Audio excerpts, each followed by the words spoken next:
Vache-ca, vache-ca, vache-ca, vache-ca, vache-ca, vache-ca. Venez-vous-en, les petites vedettes. Venez-vous-en. Vache-ca, vache-ca, vache-ca. Venez-vous-en. Venez-vous-en. Vache-ca, vache-ca, vache-ca, vache-ca, vache. Venez-vous-en. Vache-ca, vache-ca, vache-ca. On va faire d'autres choses. C'est parce qu'on va pas sur avec 4 roues, on va les amener. Là, ils ont des petits veaux, eux autres. Fait que quand ils disent « Oh, c'est un loup », là, ils cherchent leurs petits veaux, là.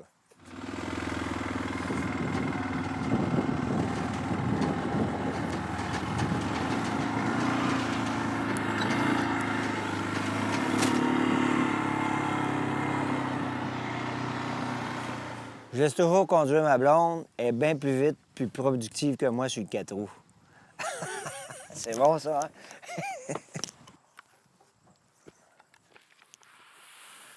Moi, je donne la moulée soir et matin ici, à ces veaux-là. C'est des veaux, eux autres, qui sont nés, je te dirais, environ juin, mi-juin, juillet, août, l'année passée ici.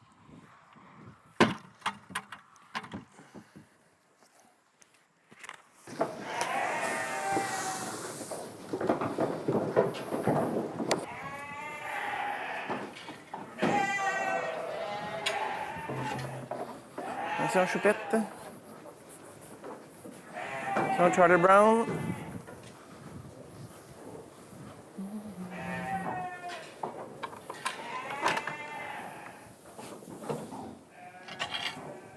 Bon, bien aujourd'hui, dans le fond, ce qu'on fait, c'est qu'on va faire un shipment.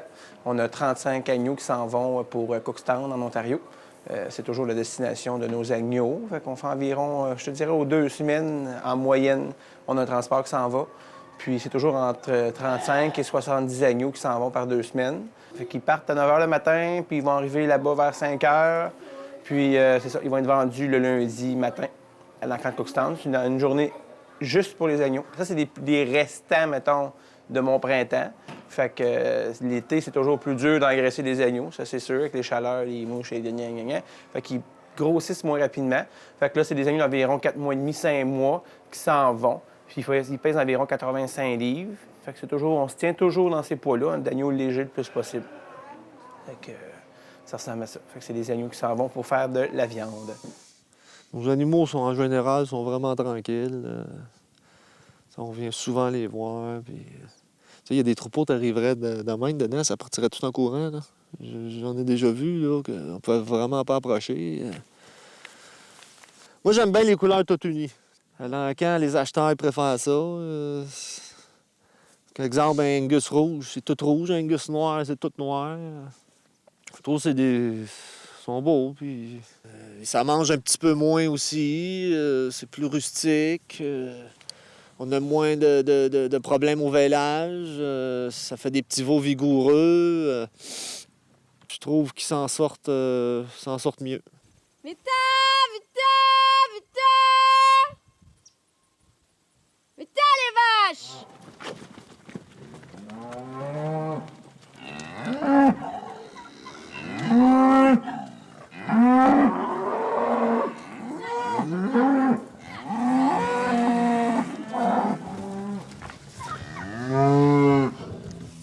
On va laisser ouvert toute la journée. Fait que s'il y en a qui restent au tard.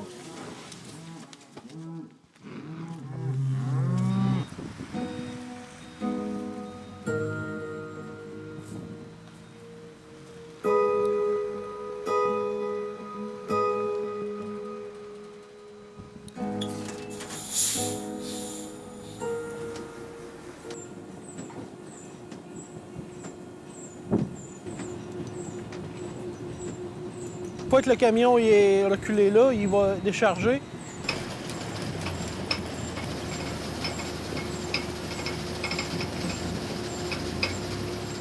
Il y a un éliminateur de terre qui va faire qu'il enlève la majorité de la terre qui reste. Les cotons, les résidus de maïs vont tomber en gros là. Ensuite, il y a une table d'inspection pour de 2 à 4 personnes selon les conditions de la récolte. Comme c'est là, on pourrait quasiment mettre personne dessus parce qu'il n'y a quasiment rien à enlever.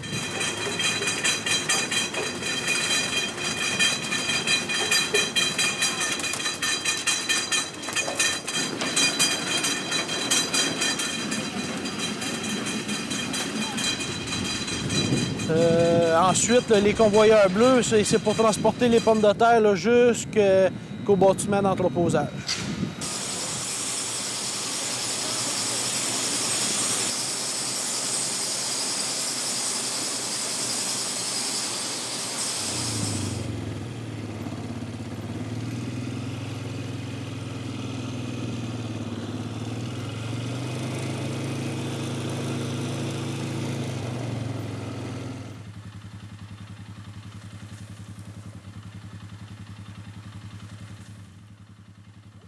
Ouais, ça, c'était mes derniers ouvrages. Moi, j'ai toujours travaillé tout le temps de ma vie. Hein. Et puis, ça me prend de quoi. Là, j'ai de la misère à travailler. Mais bon, il me manque de choses. Il faut que je travaille de quoi. Tu sais, au début, là, ça pousse. Ça prend 2 ans, 3 ans avant de commencer à relever. Là. Mais là, regarde, là. Ça, dans 10 ans d'ici, ça va être gros de même. Ouais. On va t'en monter de l'émondage que j'ai à faire là-bas, là. Ça pousse en bas. Hein. Puis quand c'est assez gros, bien, tu laisses à peu près le plus que le tiers en feuilles, puis tu as tout le bas. Ça, c'est toutes des branches que j'ai arrachées partout à grandeur. Là. Regarde.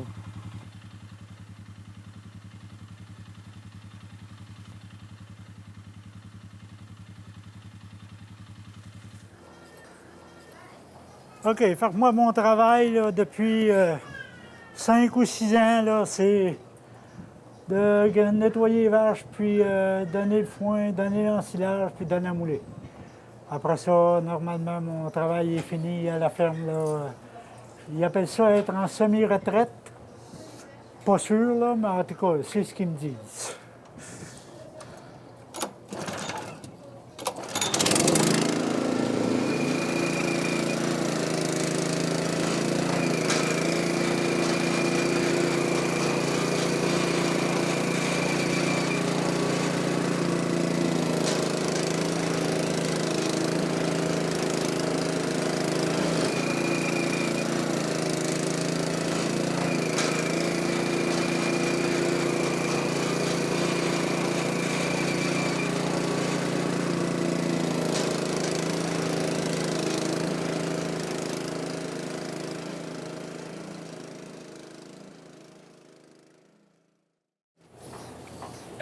On est dans l'étable qu'on a construit, Jocelyne et moi, en 1986, l'année que Dominique est né.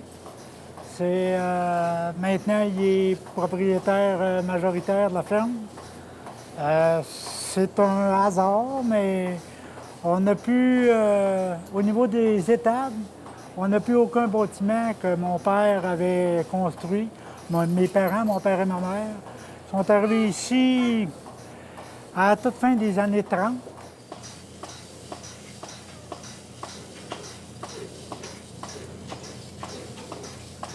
Fait là, c'est notre petite fille, ça c'est notre poteau de vieillesse, ça qu'ils disent. Hein? Fait que dans quelques années, c'est elle qui va faire ce que je fais, puis là, je vais être vraiment en semi-retraite. La relève. Hein? As-tu hâte? As-tu hâte? Oui, puis concilier famille, travail, ça veut pas juste dire loisirs enfants, ça veut dire que les enfants participent aussi aux travaux de la ferme. Chaque enfant a une responsabilité qui sont assignées. Elle change à tous les jours. On a un petit horaire qui est affiché sur le mur. Ça peut varier de gratter les logettes, laver les vaches, s'occuper des veaux.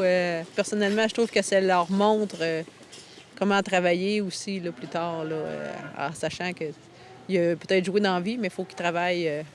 Parce que les animaux, ça l'oblige une certaine rigueur aussi. Là. C'est là tout le temps, c'est des vivants, on n'a pas le choix. Fait que je pense que ça leur implique, ça leur inculte ça aussi, là, que le travail est nécessaire. On n'a pas le choix de concilier travail-famille parce qu'on a 4 enfants. Il y en a 2 qui jouent au hockey, puis il y en a 2 qui font des cours de danse. Puis malheureusement, les horaires de hockey et de danse sont les mêmes que la traite. Puis ça commence dans le temps des récoltes qui est un petit peu difficile à gérer les horaires, mais en hiver, quand on voit nos enfants jouer au hockey ou nos filles pratiquer de la danse, bien, c'est là qu'on a notre paye des efforts qu'on a faits à l'automne.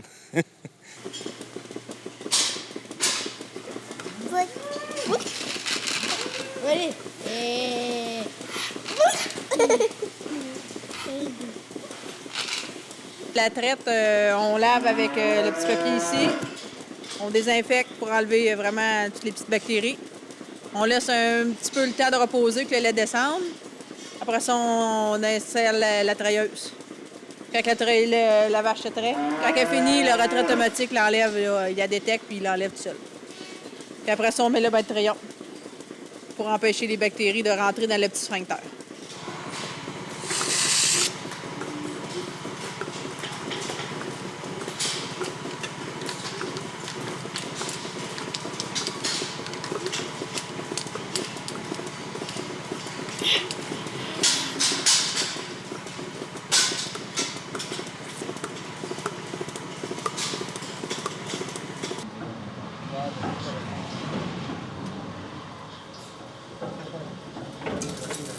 Je vais acheter l'entreprise probablement cette année. Là, on est en train de finaliser les trucs avec les fiscalistes, tout ça, parce que c'est un peu compliqué quand même à transférer une entreprise agricole. Ça fait déjà un bout que le transfert, je vous dirais, est entamé, dans le fond, parce que, à mon avis, il y a bien d'autres choses dans un transfert de ferme que juste la partie fiscale ou des trucs comme ça. Puis, en tant que conseiller en gestion ou en tout cas professionnel là-dedans, c'est souvent ça que je déplore. T'sais, en fait, les gens veulent tout de suite transférer l'entreprise puis dire « Ah oui, mon gars, il est prêt, tout ça, ou ma fille. » Puis, tu sais, en fait, je pense qu'il y a beaucoup de dimensions autre que juste la partie chiffre comptable, ça. C'est une passation de connaissances, dans le fond, de prise de décision. Écoute, moi, je comprends bien que je suis super formé, puis que j'ai plein de connaissances, mais, tu sais, mon père a toujours bien 40 ans de plus de métier que moi, ou 20 ans, 30 ans de plus de métier que moi, puis il y en a encore plein à m'apprendre. Je vous dirais que ça se passe souvent au niveau de l'instinct, tu sais, dans le fond.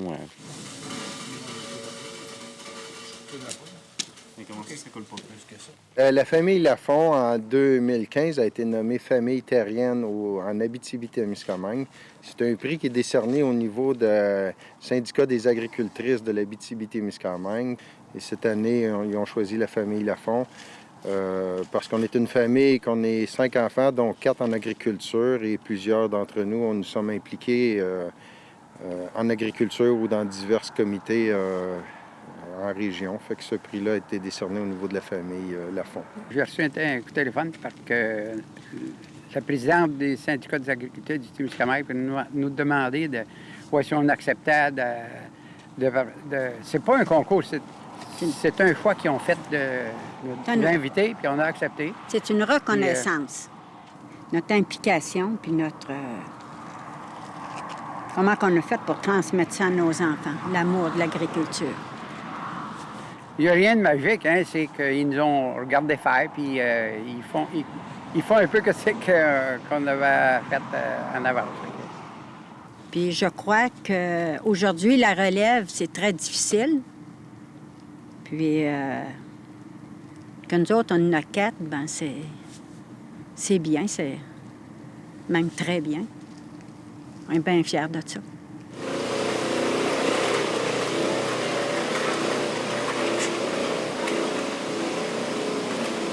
Nous autres, comment on fonctionne, pour que la production soit égale sur toute l'année, on fait de la photopériode. On n'était pas à des places, ils utilisaient des éponges avec des hormones pour simuler les chaleurs sur toute l'année. Parce que la saison naturelle pour les chèvres, comme pour les moutons, les vaches, les moutons, c'est l'automne. Quand il commence à faire froid, là, c'est le temps des seilles. Nous autres, ce qu'on fait, c'est que ici, dans le bâtiment qu'on est ici, c'est une régie de jour long. Fait que tous les chèvres, quand ils mettent bas, ils ont 16 heures de lumière. En plus, en faisant la photopériode, le 16 heures de lumière fait en sorte qu'ils font une meilleure production. Après un certain temps, on leur fait un traitement de jour court. Donc, on le tombe avec une lumière juste à 10 heures par jour pour déclencher une chaleur comme si c'était l'automne. Puis, on On fait ça depuis, je te dirais, quasiment 7 ans. Ah oui, ça fait longtemps. Ça fait 7-8 ans qu'on fait ça. On était Puis, premiers au Québec, ouais, en Ontario et tout. On est capable d'avoir une production qui est égale sur toute l'année. Puis la photopériode, elle marche à 95 de réussite, puis les hormones, c'est 65. C'est sûr que ça coûte l'électricité, il faut tailler une ventilation, parce que c'est toi qui contrôle la lumière. Mais le résultat, il est là.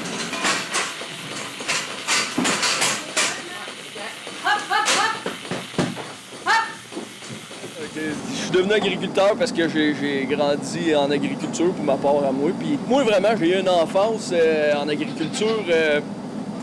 On n'avait pas beaucoup de temps libre. Fait que je ne sais pas si c'est ça qui a fait que j'ai aimé l'agriculture. Puis on passait des belles étés. On arrivait de l'école le soir, puis on s'en allait au champ ou étable. Quand j'ai commencé à travailler la journée, je continuais à aider mon père puis ma mère à la ferme. Puis après ça, ben, c'est ça, on a acheté ici. Puis j'espère que mes enfants vont trouver qu'ils passent des belles étés, eux autres et tout, puis qu'ils sont contents de vivre en agriculture. Ben moi, je peux pas dire que j'ai été élevée sur une ferme, parce que mon père, oui, avait une ferme. Mon père, il a fait du veau de lait, un petit peu, puis il a fait un petit peu de veau de grain. Mais je te dirais jusqu'à à peu près l'âge de 8 ans. Là. Mais là, c'est ça. J'ai rencontré Stéphane, ça fait quand même longtemps, ça fait 21 ans, je pense qu'on est ensemble. On s'est connus, on était assez jeunes. Stéphane, lui, ben, il avait la ferme chez ses parents. J'ai intégré un petit peu, puis là, ben, il m'a dit, ben, ça te tenterait-tu de faire le traitement et tout? J'ai dit, ben ouais, j'ai moi essayer ça. Mais des vaches, c'est vraiment gros. Je te dirais que quand tu viens pas de ce milieu-là, tu trouves ça quand même important. Puis j'allais à l'école encore dans ce temps-là. Puis là, Stéphane, mais lui, il cherchait une ferme. Quand on sortait ensemble, j'avais dit, jamais que tu vas m'emmener vivre sur une ferme. Ou m'emmener vivre dans un rat. Moi, j'ai habité. Mes parents, ils ont eu 2 maisons, puis c'était à Saint-Bruno-de-Guigue. Ouais, puis finalement, ben, c'est ça. Quand on a acheté ici, moi, j'étais encore au cégep. Quand je revenais les fins de semaine, j'avais hâte. Il m'avait dit, je vais t'acheter une maison. Puis j'avais juste 18 ans. Parce qu'on s'est quand même connus, on était assez jeunes. J'avais juste 18 ans. Puis je revenais le week-end, puis c'était ici, là. C'était ici ma place.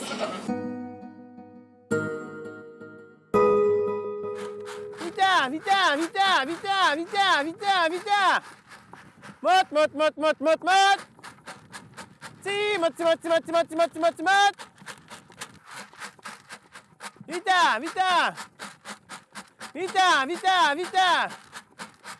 Vita, fille, vita! Je me souviens, maintenant qu'on a commencé à avoir des agnelages dans le gros, qu'on avait beaucoup de brebis, puis que Simon était enfant encore, qu'on peut dire, puis qu'on avait des agnelages de nuit. Puis on faisait des agnelages, on avait 24 mères en 24 heures là, qui agnelaient. Puis Simon, la nuit, il couchait dans la brouette d'un table dans l'allée. Puis s'il attendait à bêler un petit agneau, il se levait, il allait prendre le petit agneau avec la mère, puis il emmenait des packs de pouponnières. Puis c'est le même qui s'occupait des moutons, lui, il adorait ça.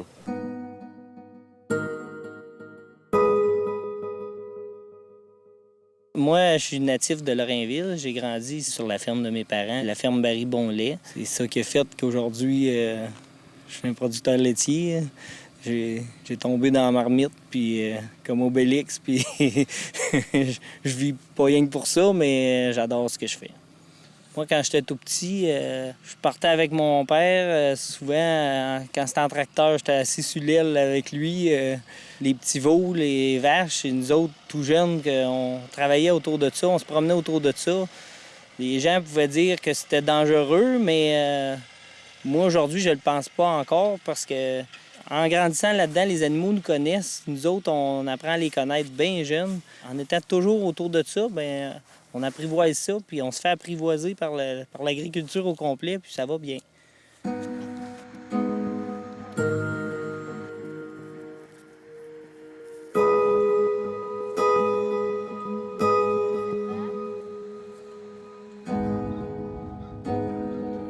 Que ça me vient de mes parents, dans le fond, qui m'ont transmis un peu la passion de vivre de ça, d'avoir un mode de vie, dans le fond, qui est relié à la température, de faire pousser des choses, de voir comment le sol le sol vit, puis tout ça. Je pense que ça me vient un petit peu de là. C'est sûr que les machines m'ont toujours attiré quand j'étais jeune, dans le fond.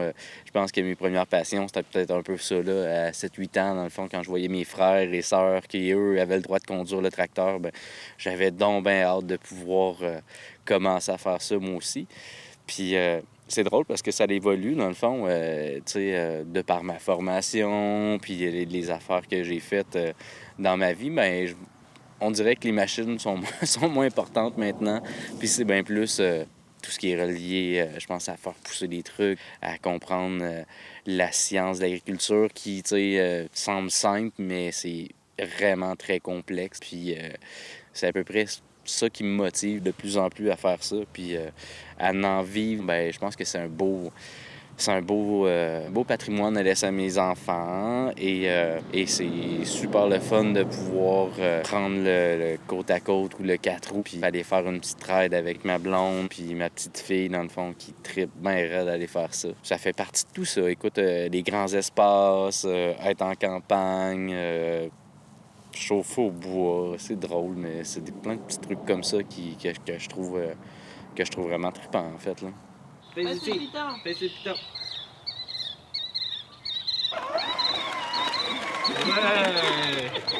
Hey, go, go, go! En 1988, j'étais en secondaire 5, puis c'était comme pas vraiment in s'en aller étudier en agriculture, tu sais. Il y avait comme juste mon frère Patrick qui s'en allait au cégep en agriculture. Tout le monde allait ailleurs. Puis moi, c'est comme si pour que j'étais peut-être pas tout à fait assez affirmée encore à l'époque, estime de soi, adolescence et compagnie, c'est comme si j'ai eu besoin de faire quelque chose en parallèle. Donc, j'ai étudié en environnement parce que j'aimais beaucoup la nature, les animaux. Fait que ça a été un domaine absolument parallèle. J'ai étudié là-dedans. C'est tout ce qui est végétaux, animaux, ça se mariait très bien dans ça. Puis au cégep, bien, c'est sûr que je m'ennuyais énormément de la ferme. J'avais tout hâte de revenir. Tu sais, le temps des fêtes, là, je le passais à clipper des vaches, là, le poil des vaches. Donc, c'est vraiment après le cégep. Puis quand j'ai rencontré Richard, que là, lui aussi vient d'une famille agricole. Puis là, ben lui, ben son oncle et sa tante avaient la ferme, puis ils parlaient aussi de transférer leur entreprise. Que là, je me suis dit, waouh, je pourrais réaliser un rêve. Donc, on a fait une rencontre avec son oncle et sa tante. Ça fait juste un mois qu'on sortait ensemble, puis c'est ça qui est arrivé finalement. On s'est mariés, on a eu quelques enfants, puis après ça, ben on a acheté l'entreprise de son oncle et sa tante, puis je suis vraiment à ma place. C'est vraiment ça que je voulais faire. Puis moi, je suis vraiment passionnée de la ferme de l'agriculture. Fait que c'était ça mon détour.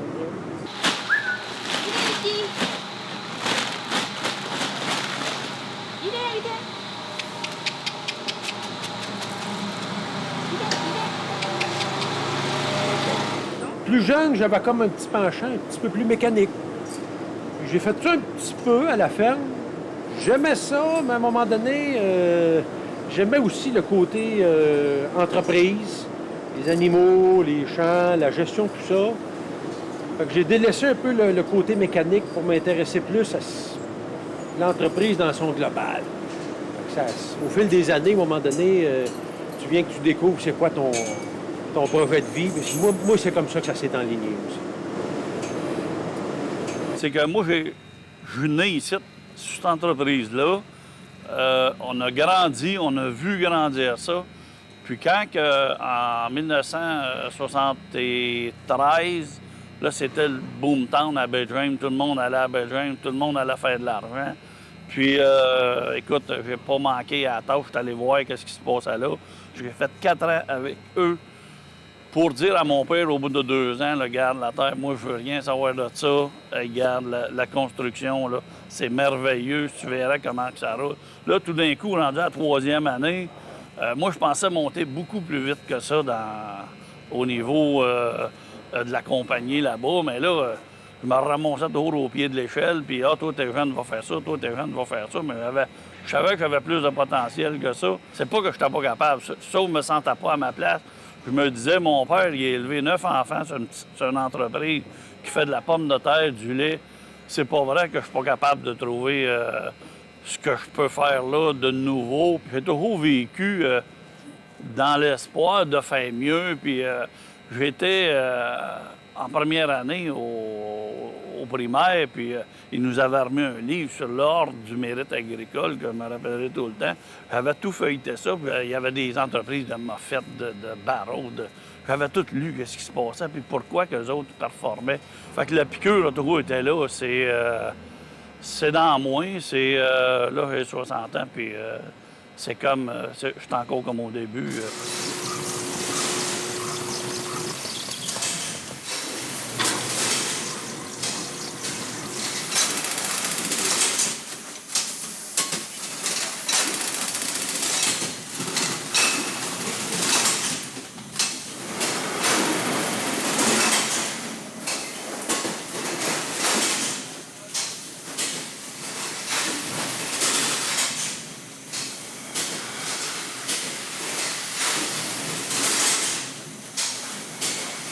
Je ne sais pas si vraiment je suis né avec un intérêt marqué pour l'agriculture. Je ne suis pas sûr de ça. En 1974, j'ai monté à Windsor, Ontario, pour travailler pour Chrysler Canada. J'ai été là 3 mois. Je pourrais vous montrer un peu les payes que j'avais en 1974. Laissez-moi vous dire que quand on est revenu sur la ferme en 1975, je faisais plus d'une semaine à Chrysler que je faisais avec nos vaches en 2 semaines. Mais par contre, on s'est aperçu de la difficulté de c'est quoi vivre en ville. À un moment donné, là, il nous manquait quelque chose. Puis je pense que c'est ça l'élément déclencheur qui a fait que, bon, après 3 mois, on a assez de cette vie-là. C'est pas pour nous autres. On était adaptés. En ville, on parlait quand même anglais suffisamment pour se débrouiller. Mais il nous manquait quelque chose, puis c'est ici qu'on l'a trouvé. En 93, quand les Canadiens ont gagné la Coupe Stanley, ils avaient éliminé les Nordiques dans l'hiver. Puis moi et mon père, on se parlait souvent après chaque game. Des fois pendant la game, on s'appelait pour dire « Hey, as-tu vu le but? As-tu vu le shot? » Puis là, mon coup, il commençait à me dire « Ouais, l'été prochain, il n'était pas certain d'avoir son employé. » Fait que mon coup, m'était venu dans l'idée de jumper ma job, puis de venir passer l'été avec mon père, puis de retourner à l'automne. J'aurais repris ma job, c'est sûr. Parce qu'on est quand même irremplaçables, nous, les gars d'agriculteurs, dans un garage. Fait que, nous, s'ils ne voulaient pas me laisser partir, je m'en allais pareil. Fait que je jumpais comme. Fait que finalement, je suis descendu, puis je suis jamais reparti. J'ai tellement aimé mon été, puis tout faire l'ouvrage, qu'après ça, me semble, là, on travaillait du matin jusqu'au soir, puis c'était le fun, puis c'était pas comme dans un garage. Puis aujourd'hui, je suis content parce que si j'avais resté dans un garage, me semble que je serais rendu avec une grosse bédaine. J'aurais été à l'ombre qui me traîne partout. Tu sais, tu pognes un rythme à travailler pour les autres. On dirait, c'est pas comme quand tu travailles pour toi. Fait qu'à partir de là, c'est là que moi, j'ai eu la piqûre de ça.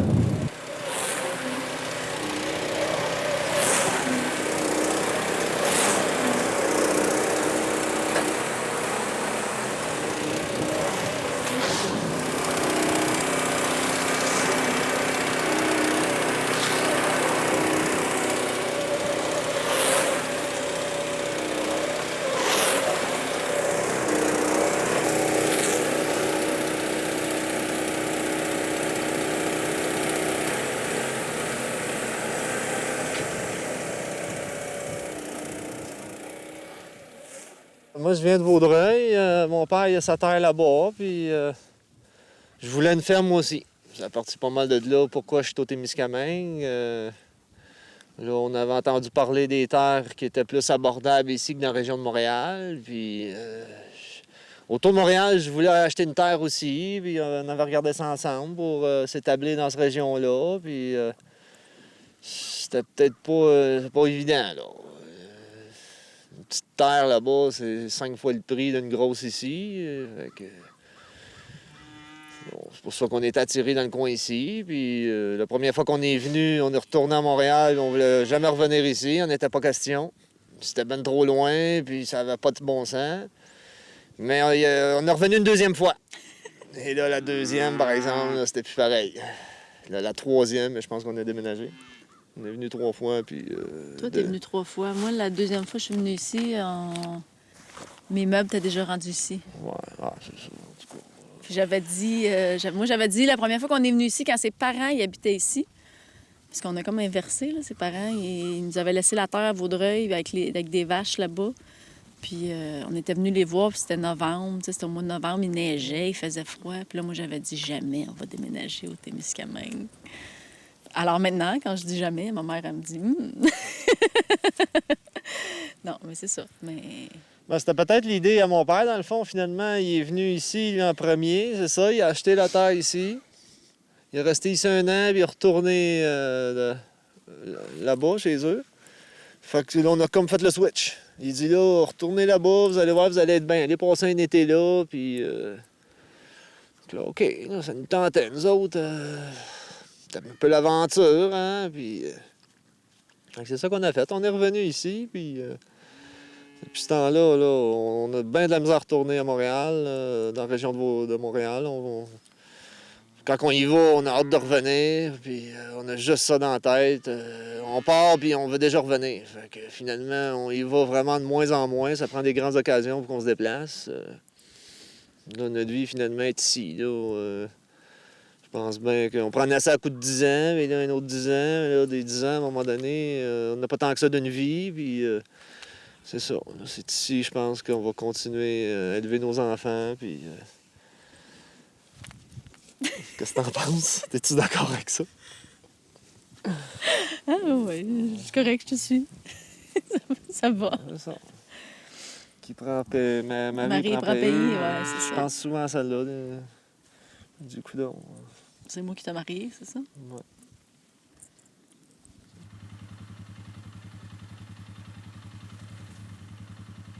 Ben moi, écoute, mon père, c'était un cultivateur. Puis moi, mon père faisait n'importe quoi, donc je dis. Puis j'ai chauffé le truck pendant 5 ans. Et quand ils ont sorti les fameuses canisses sur la frenière, il faut la charroyer notre là directement au village. Un matin, c'était notre tour, puis le lendemain matin, c'était le tour d'un autre, puis embarquer ces maudites canisses-là, c'était l'ouvrage, ça. C'était des canisses hautes de même. Puis après ça, quand je me suis marié, j'avais ma terre. Pas la guerre. Pas être exempt de la guerre. Finalement, j'ai crevé sa terre. Finalement, mais je l'ai vendu. C'était trop d'ouvrage, à 4 pattes en dessous, puis le diable en train. Fait que j'ai dit, en ayant des vaches à bœuf, avoir la tranquillité, t'es là le printemps, tu vas voir de temps en temps l'automne, puis c'est tout. Mais à un moment donné, ça n'a pas marché de même. Quand le gouvernement a commencé à y donner, il ne valait plus rien. Fait que là, j'ai tout vendu ça. Ça a été une décision difficile à prendre? C'était difficile. Oui puis non, parce que quand tu n'arrives plus, tu es aussi bien de faire quelque chose. Hein. Donne-les ou on fait quoi? Fait que j'ai tout sacré ça là. J'ai donné ma terre à mon frère, puis j'ai dit, je m'en vais. J'étais un aventurier, tu sais. J'ai dit, je m'en vais. Fait que là, j'ai sacré de camp, puis c'est la construction. Puis ça, là, je me suis acheté ces terres-là. J'ai bâti ma maison au village. J'ai planté ça pour commencer pour le plaisir de planter. Puis à un moment donné, je me suis aperçu que ça poussait pas mal, Fait que là, j'ai replanté. Ça fait 20 ans que je plante.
En agriculture, il faut souvent aller sur le chemin. Regarde, aujourd'hui, tantôt, j'ai fait 6 km là, sur la route. Là. J'ai pas croisé un véhicule.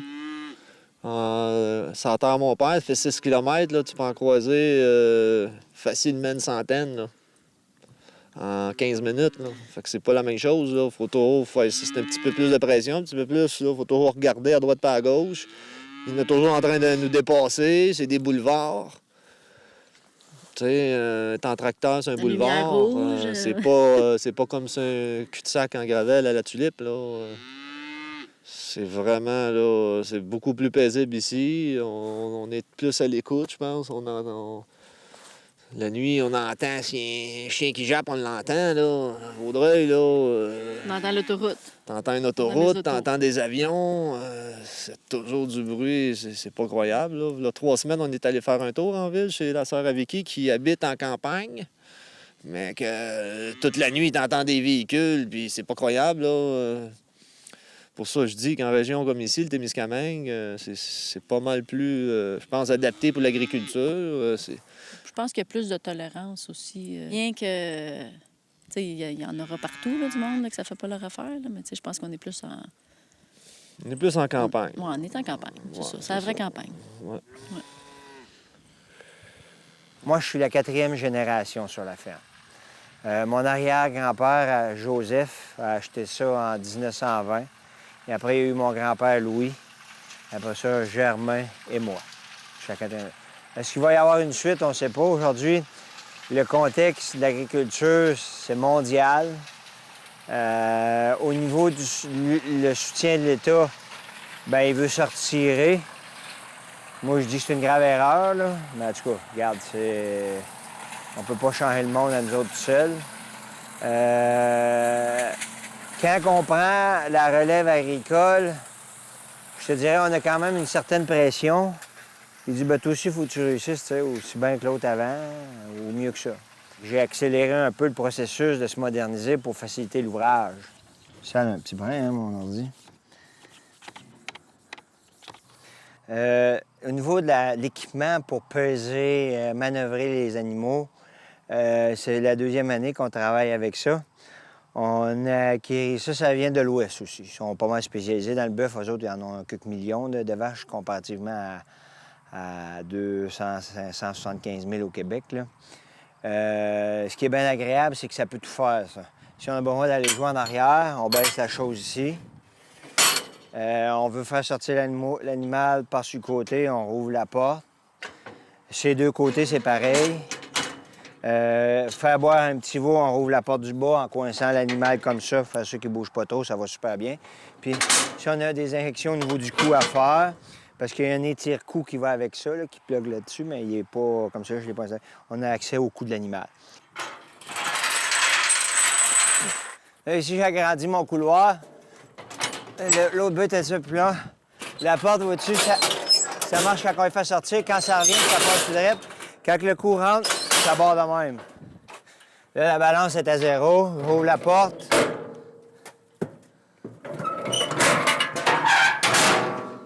Allez, bye bye. Rentre là-dedans. Pousse. On les coince de même. S'ils gigotent, c'est parce qu'il y en a un problème. Comme lui, il pèse 1135 livres. Je prends le bâton de lecture ici. Je lis sa puce, ça l'envoie la puce sur mon ordinateur, puis là, ça me donne tout son pedigree. Quelle date qu'il est né, comment il pesait, tous les soins qu'il a eus, ça me donne tout ça. Fait que lui à matin, j'ai rien à faire avec, ça fait que je le relâche. Faites attention. Allez, bye-bye. Housse. Housse. C'est fini. Ça dit passer 60 veaux de même. Si on fait pas trop de social, je te dirais à 1 heure, on a fini. Peser, vacciner, les traitements sont faits. Mais c'est 2 pros qui font ça, par exemple. Moi puis le vétérinaire. Tu sais, quand on vend à notre fils, on ne peut pas vendre comme un étranger, tu sais. Mais c'est un choix. Puis, comme on croit en l'agriculture, on trouve ça plus important que l'agriculture continue que d'avoir un gros compte de caisse. Et la terre qu'on a ici, qu'on est dessus aujourd'hui, qu'on parle, on en est propriétaire dans la famille depuis 1906.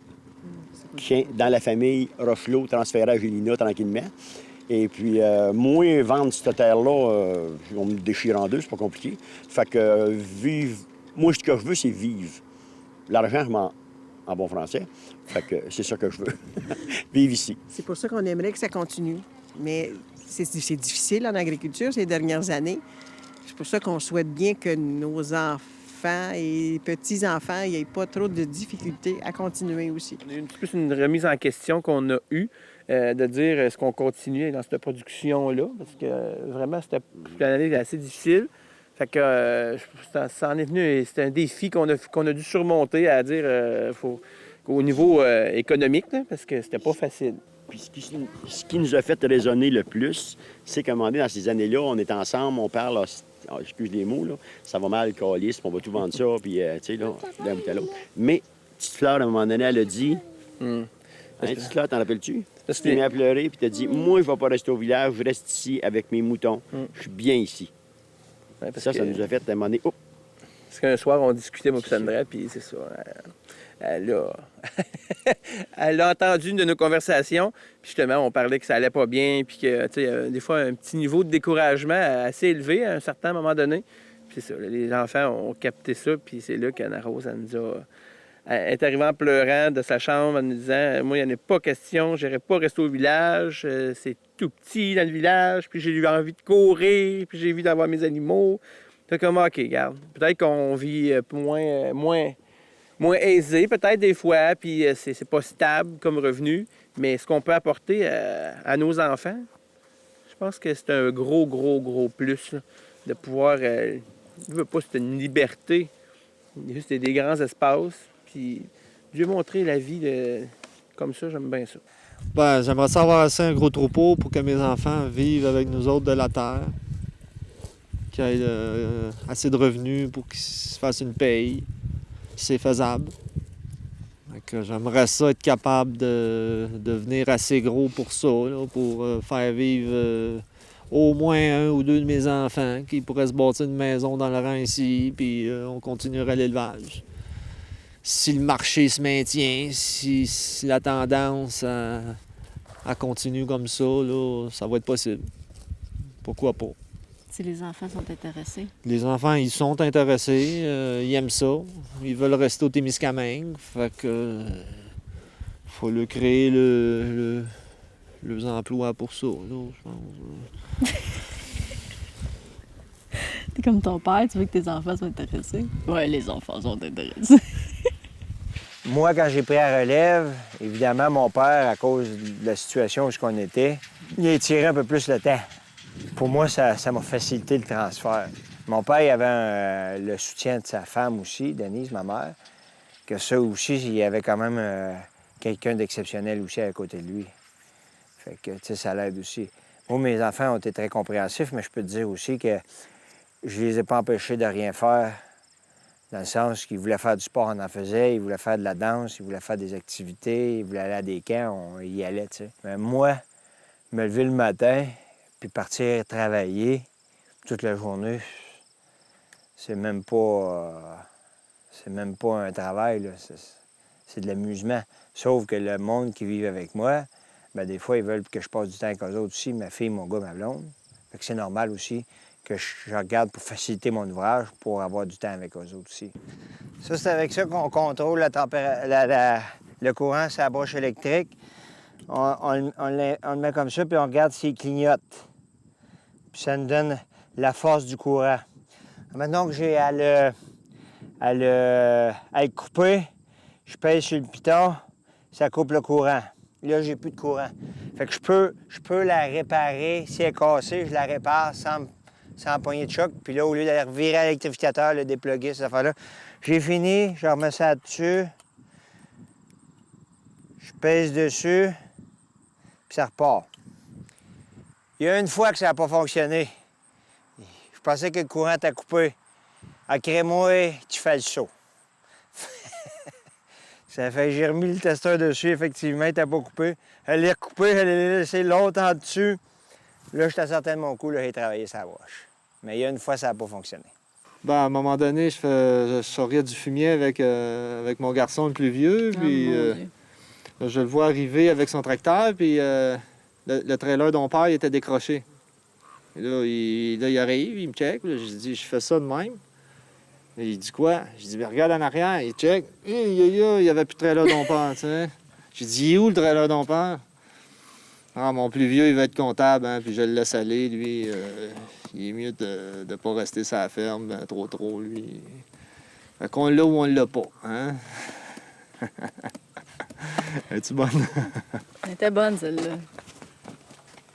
Ça fait, 8 ans de Dominique est ici avec nous autres. La ferme a grandi de 40 on a rénové plusieurs bâtiments. On a amélioré l'apparence générale de la ferme. Je ne sais pas si moi, je serais rendu là. Qu'est-ce que ça prend pour être un bon producteur? Moi, je pense qu'il m'en manquait. Moi, être un bon producteur, là, ça prend un homme, une femme, un homme, peu importe, là, qui vont aimer l'agriculture. Ça, pas de problème. J'adore l'agriculture. Mais aimer développer. Pas avoir peur de foncer. Pas avoir peur d'innover. Puis ça, c'est peut-être quelque chose que j'avais pas à l'époque. Aujourd'hui, je m'aperçois que on aurait peut-être dû être un peu plus fonceur, grossir un peu plus le quota, drainer les terres. Quand Dominique est arrivé, il dit on draine toutes les terres. Bon, ben là, aujourd'hui, 85-90 de nos terres sont drainées. Mon Dieu, que ça va bien travailler. C'est quelque chose que j'aurais dû faire en 80, quand Jean Garon, ministre de l'Agriculture, a rentré. Il me semble que c'est 78 ou 80. Il a sorti un plan d'aide pour le drainage, à la grandeur du Québec. Pourquoi que j'ai pas profité de ça? Pourquoi que moi et Jocelyne, on n'a pas profité de ça? Bon, probablement qu'on n'était pas rendu là. Mais tu sais, c'est ça, être un bon producteur. Savoir se placer au moment voulu, au bon moment, quand l'occasion se présente. Puis ça, là, je pense que je ne l'avais pas. Il faut foncer un petit peu plus que ça. Aujourd'hui, encore plus que ça. Parce que là, il y a toute la problématique de la mondialisation. Puis on n'aura plus le choix, là. Je le vois, là, depuis 20 ans même, là, ça grandit à tous les ans. On s'aperçoit que, bon, une belle petite ferme, là, tranquille, là, on va vivre avec ça toute notre vie, là. Oublions ça, là. Oublions ça. À moins d'avoir une très belle ferme, une très grosse ferme qu'on peut vivre avec. Sinon, pensons toujours à innover, pensons toujours à se développer, peut-être même, toujours penser à agrandir. Il y a aussi qu'en agriculture, ta récompense, je veux dire le bénéfice que tu as, le plus gros, c'est que tu l'as quasiment... c'est à long terme. Tu sais, c'est sûr que dans tout business, puis je pense que c'est pas juste en agriculture, dans tout business, moi, je dirais que les 5 à 10 premières années, faut que tu économises, il faut que tu travailles pour pas grand-chose, là. Mais tu sais que ça va venir, tu sais. Puis, une affaire qui est bien, bien importante, si un pays, pour vivre, il faut qu'il y ait l'agriculture. Parce que la journée où tu n'as plus d'agriculture, tu es dépendant des autres. C'est la journée où c'est qu'on n'aura plus, mais il va être trop tard. Là, les Japonais, les Chinois s'en viennent acheter des terres, là. C'est commencé en Ontario, il y en a. Et ça nous fait mal un peu de voir que je pense que depuis... socialement, l'agriculture est vraiment pas reconnue à sa juste valeur. Je pense que de plus en plus, on essaie de faire reconnaître l'agriculture puis de démontrer c'est quoi l'agriculture. Parce que, je te dirais, c'est pas moi qui le dis, là, mais il y a beaucoup de jeunes qui pensent que le lait, ça vient d'épicerie, tu sais, puis la viande et tout d'épicerie, là. Ils n'ont pas fait nécessairement le lien, là. Je suis sûr que c'est ça. Bien, c'est facile, tu arrives à l'épicerie, tu as tout aujourd'hui, tu sais, je veux dire, tu as des fraises à l'année, tu as des fruits à l'année. Le maraîcher est difficile parce que il vient de l'extérieur. Fait que de moins en moins en font, Mais de plus en plus, on est dépendant. Mais la journée où c'est qu'on est dépendant, là, tu vas voir que les prix vont être différents, là, tu sais. Moi, c'est là qu'est ma crainte.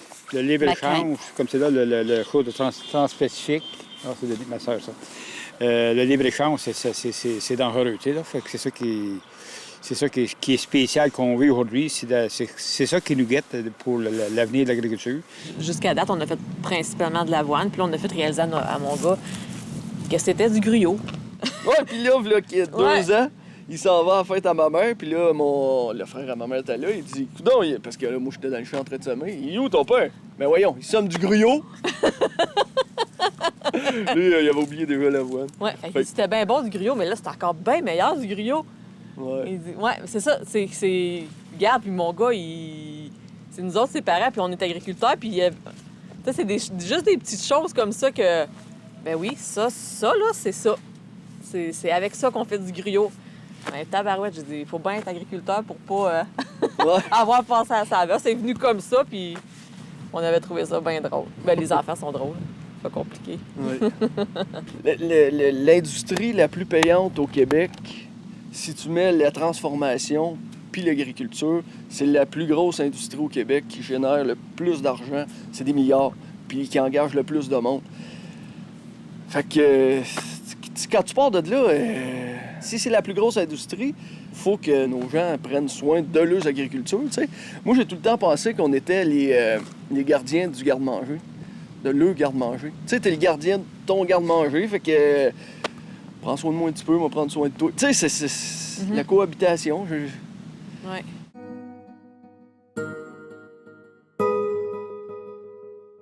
L'environnement et l'agriculture, c'est vraiment indissociable. Ce dont on entend surtout parler dans les médias, c'est plus qu'est-ce qui va pas. Tu sais, le fabuleux point noir sur la feuille blanche, là. Alors que si les gens vivaient avec nous à la ferme, ils pourraient voir au quotidien tous les investissements qui sont faits pour ça. C'est beaucoup des choses qui sont peut-être intangibles pour le monde, mais qu'il y a beaucoup de soins qui sont apportés aux animaux. C'est pas juste de brosser l'animal, c'est de faire son suivi de santé, c'est de voir comment sa ration alimentaire, comment il la transforme, ça, son état de chair, sa production laitière, son bilan santé. Sont chanceuses, les vaches, ils ont un médecin à domicile presque à toutes les 2 semaines pour l'ensemble des fermes, ou sinon à toutes les semaines. Le médecin vétérinaire est à la ferme avec nous pour nous accompagner là-dedans sur les choses qu'on ne peut pas faire nous-mêmes. C'est beaucoup de soins apportés aux animaux. C'est quand on se préoccupe de faire un bon fourrage, un bon foin, des bons grains, sans moisissure, au bon taux d'humidité, bonne densité, bonne conservation, c'est toujours dans le but de donner le meilleur à son animal. Puis pourquoi qu'on veut donner le meilleur à notre animal? C'est parce qu'avec nous, il travaille à produire une denrée alimentaire qui va, après ça, alimenter la population. Les productions de culture, l'activité animale, c'est toutes des choses qui doivent s'équilibrer. Puis je dis pas qu'il n'y a pas arrivé des bad luck. Il y en arrive des bad luck. Il y en a effectivement des points noirs sur la feuille blanche. Il y a eu des bad luck qui ont servi pour éduquer puis apprendre de tout ça, parce qu'il y avait aussi de la méconnaissance dans les années 40. Il y a 40 ans, disons. Aujourd'hui, c'est beaucoup plus avancé. On est à la fine pointe de l'information, puis on continue de chercher. Fait que, c'est vraiment... ça demande un effort. Puis les producteurs, ils le font, pas juste par effort, mais parce qu'ils savent que c'est la façon de le faire pour récolter un fruit à la fin de l'histoire aussi, là. Parce que... il faut qu'il y ait un fruit à quelque part dans l'histoire, là.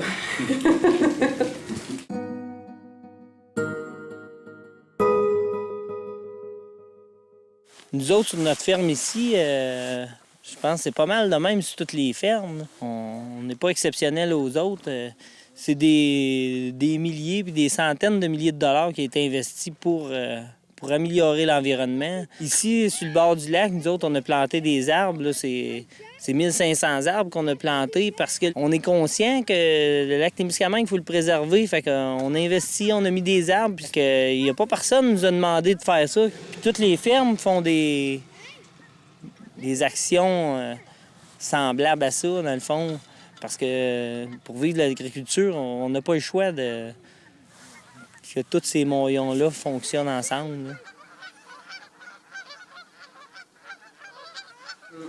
Il faut occuper le territoire, il faut cultiver nos terres, il faut l'occuper nous autres mêmes. C'est ça. Faut pas que ça soit des gens qui viennent puis qui, parce qu'on est quatre. Ouais, ça, on le voit souvent. Moi, ça me fatigue un petit peu plus. Les gens qui viennent ici, ils cultivent, ils repartent. Ils dépensent pas, ils arrivent avec le machine, les enfants vont pas à l'école ici. Fait que là, ce qu'on voit dans l'Est, tu sais, si tu regardes dans l'Est, ben là, les écoles ferment, les dépanneurs ferment, les stations de gaz ferment. Mais c'est parce que si ça continue de même, ça s'en vient ici, là.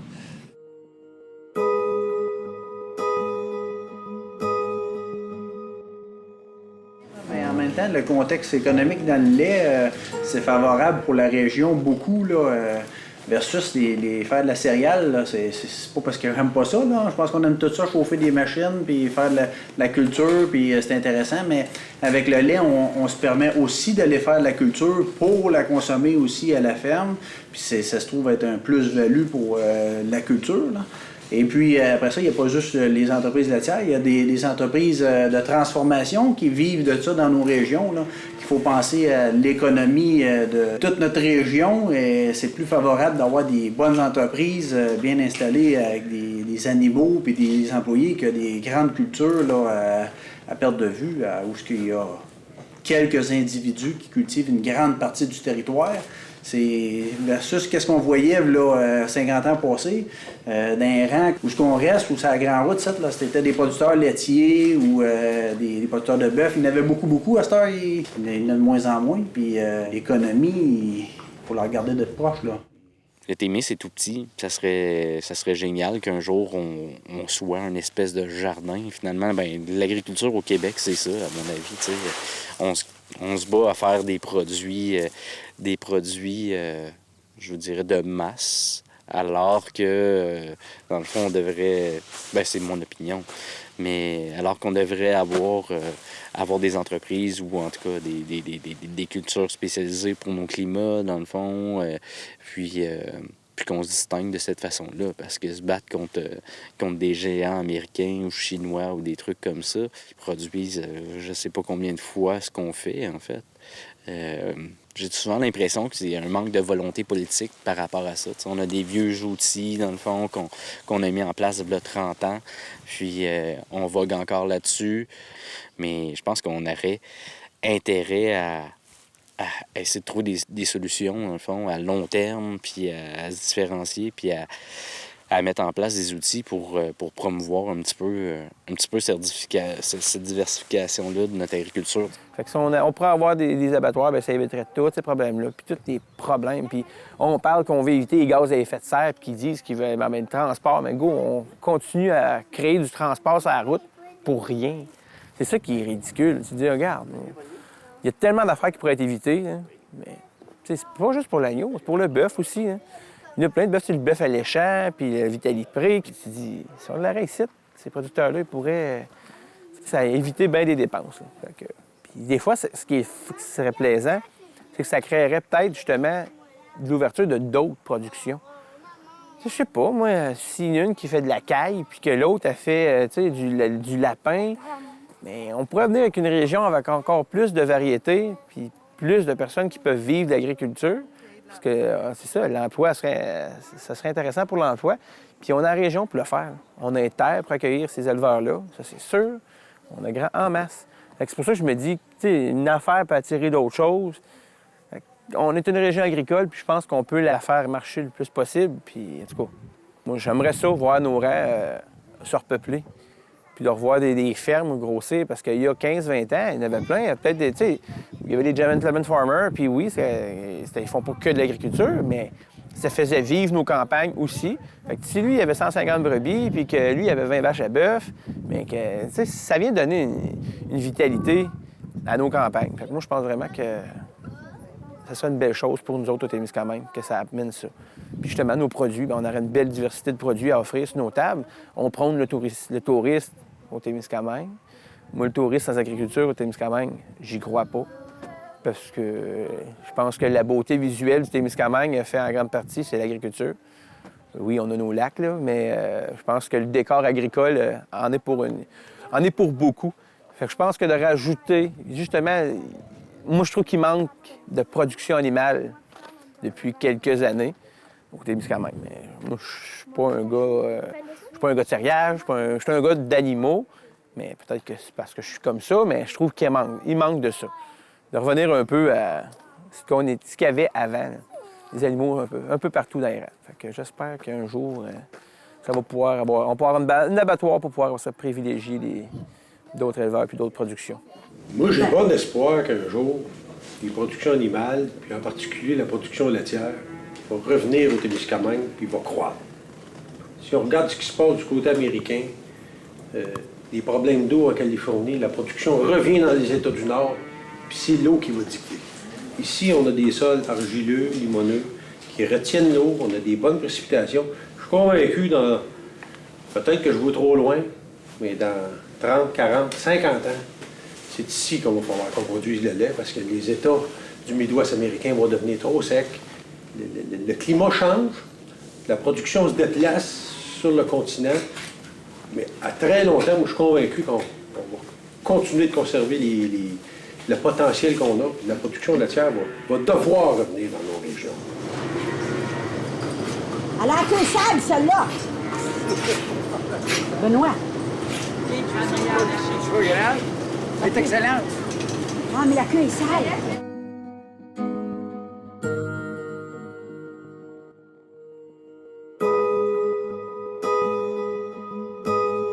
J'ai une ferme, on est 5 actionnaires à Chappé précisément. On a une ferme de pommes de terre de semences. La pomme de terre, quand tu veux avoir une très haute qualité avec des très hauts rendements, tu peux pas te permettre d'aller chercher une pomme de terre de semences dans des zones où il y a des virus, puis où quand je parle de virus, c'est côté Mexique, sud des États-Unis. On sait que Monsanto est bien fort dans des États bien particulièrement, que les insectes ont de la misère à se régénérer. Fait qu'avant ça, il y a des sortes d'insectes qu'on ne voyait pas. Fait que là, ils tassent du Mexique, s'en vont aux États-Unis, mais là, ils ne peuvent pas rester là parce que leur vie est compromise. Ils tassent au Québec, le long du fleuve. Puis là, bien, il y en a qui montent plus haut que ça, le réchauffement de la planète un peu. Dans la pomme de terre, pour ne pas avoir ces virus-là, Chappé, il y a juste la mouche noire qui existe là-bas, puis elle ne touche pas aux pommes de terre. Fait qu'on se ramasse avec un taux de virus 0,00.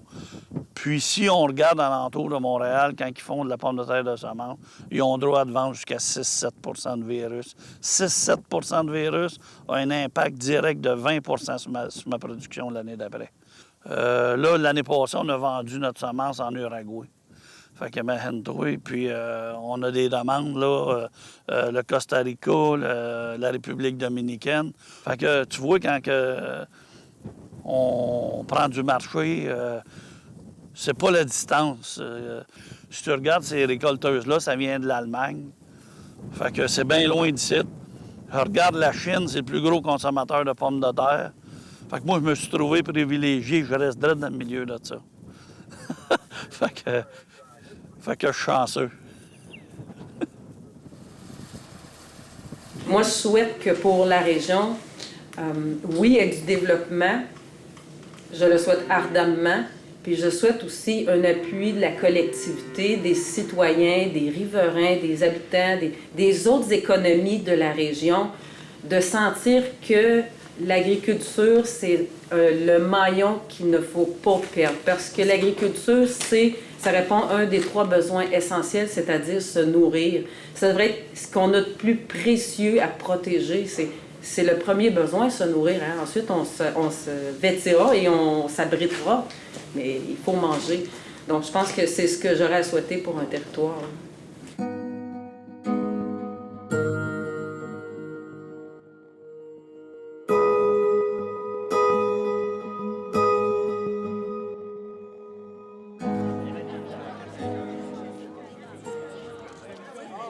Oui, bien dans le fond, aujourd'hui, on reçoit plein de monde, dans le fond, des amis, de la famille de mon côté, du côté à Sandra, ma conjointe.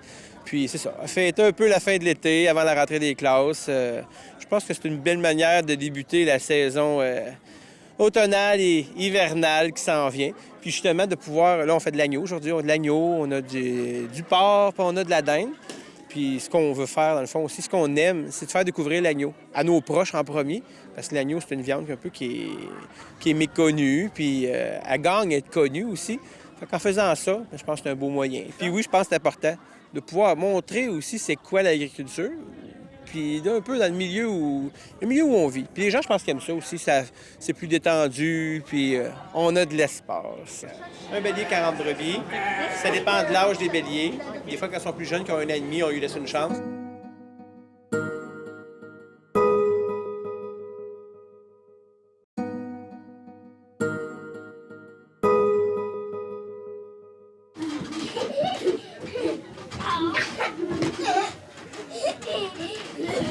Quand ta mère t'appelle et elle dit là, on se voit plus, hein, c'est ça la devise, on se voit plus, ça veut dire ça fait trop longtemps. Non, c'est pas parce qu'on se voit plus, c'est parce que ça fait trop longtemps.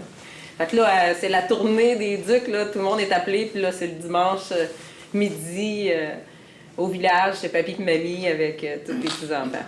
Ouais, quand ça fait trop longtemps qu'ils n'ont pas parlé d'agriculture, bien là, il faut les réunir parce qu'il faut qu'ils en discutent un peu. C'est ça. Des fois, ça se tire les cheveux un petit peu, tu sais.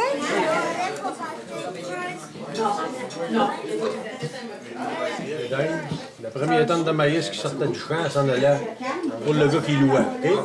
Fait que si le prix valait cher, le gars faisait de l'argent. Si le prix du lait avait baissé, le taux de location diminuait.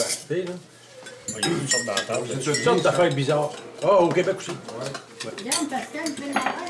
C'est peut-être imagé, là, mais les taux de location variaient d'un an à l'autre en fonction du prix. La particularité qu'on a, c'est sûr que c'est une famille agricole.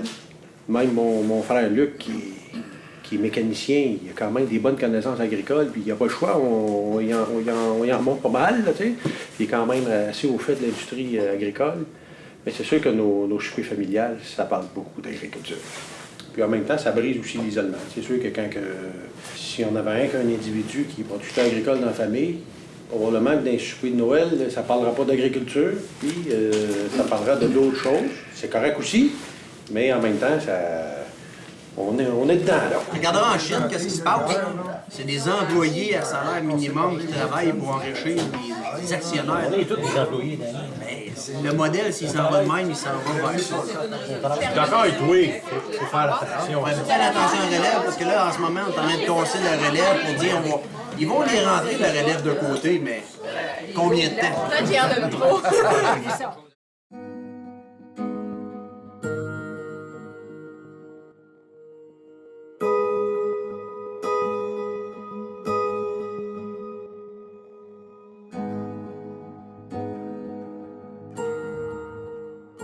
Élever les enfants sur une ferme, pour moi, c'est la place idéale parce que nos enfants grandissent autour de nous. On peut leur apprendre, pas juste la fin de semaine, nos valeurs, puis apprendre à travailler, apprendre à s'amuser même. Parce que pour faire de l'agriculture, je pense qu'il faut apprendre à s'amuser en travaillant parce que c'est beaucoup d'heures. On est des entrepreneurs, il faut faire bien des heures. Puis avec nos enfants, bien, on a la possibilité, en étant propriétaire, de les amener avec nous autres où ce qu'on veut. Maman, c'est qui son nom à elle?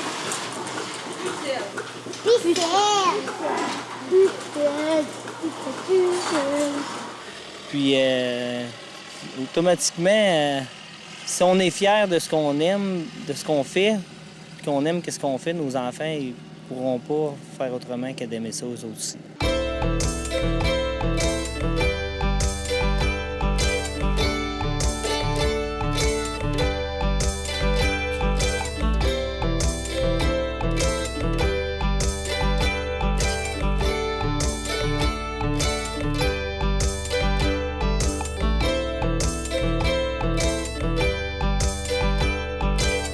C'est ma paye, ça. Ça, moi, mes petits-enfants, le matin, à 7 h, ils s'en viennent à la porte, puis ding, ding, puis grand-père a envie de te dire bonjour, lui, t'aurais-tu un bonbon? Moi, ça, c'est deux merveilles.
Un échantillon de chien. Hey, Lily, bonjour!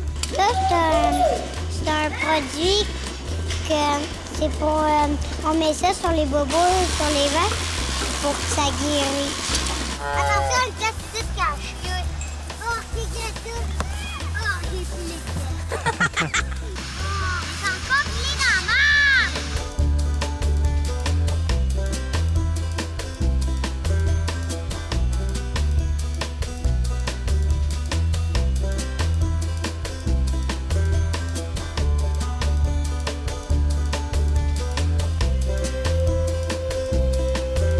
On a vu la température. Puis des fois, là, il faudrait changer d'horaire à cause de la température. Des fois, je me dis non. Comment la mort?